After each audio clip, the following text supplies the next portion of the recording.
All right, this segment's for us because TJ, you heard John mention he's coaches Dak, and Chris, you have a question for John as well? I have more of a macro question. Like, why is it so difficult to evaluate these guys? Like, why are half of first-round quarterbacks considered busts? Like, what makes it so difficult to evaluate? Great question. Yeah, that's an awesome question. I mean, my answer is probably not going to be the perfect answer. It's just going to be based on a lot of my opinions. But what I would say is, you take a quarterback that excels in college. They have reasons for why they're excelling in college.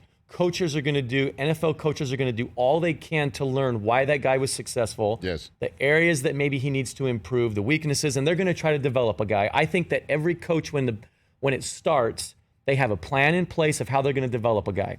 But then it's like, have you ever heard that like boxing quote?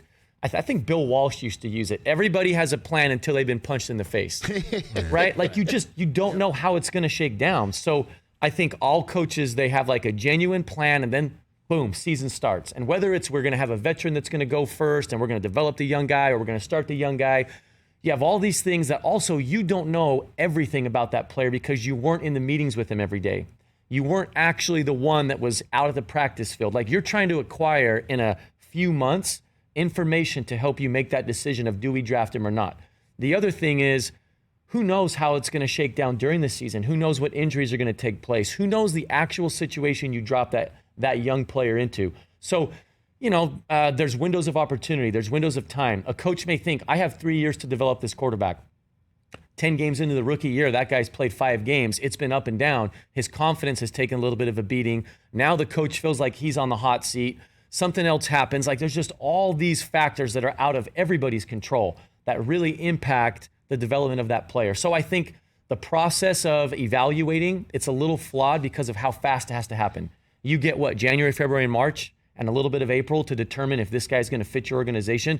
A lot of the teams that pick high in the draft, they're piecing together their staffs as well. They don't totally know how their staff's going to come together. They're also trying to figure out what type of football team they have. What are they going to major in? What are they going to minor in? What are our strengths? If we lose key pieces, now that makes that job that much tougher on us as coaches and on a young quarterback. And so that's why I think, like Rich said earlier in the show, like there are so many things that you just don't know how it's going to play out, yet they impact a young quarterback so much. And there's a statement that floats around coaching circles, and I don't know if the media hears it as much, but within coaching circles, it's this league is really good at not developing, at hurting quarterbacks. It's far better at hurting quarterbacks than it is at helping quarterbacks. And that's why you see a large percentage of quarterbacks, it just doesn't work out for them. Catch the Rich Eisen Show every single day on the Roku channel, 12 to 3 Eastern, for free.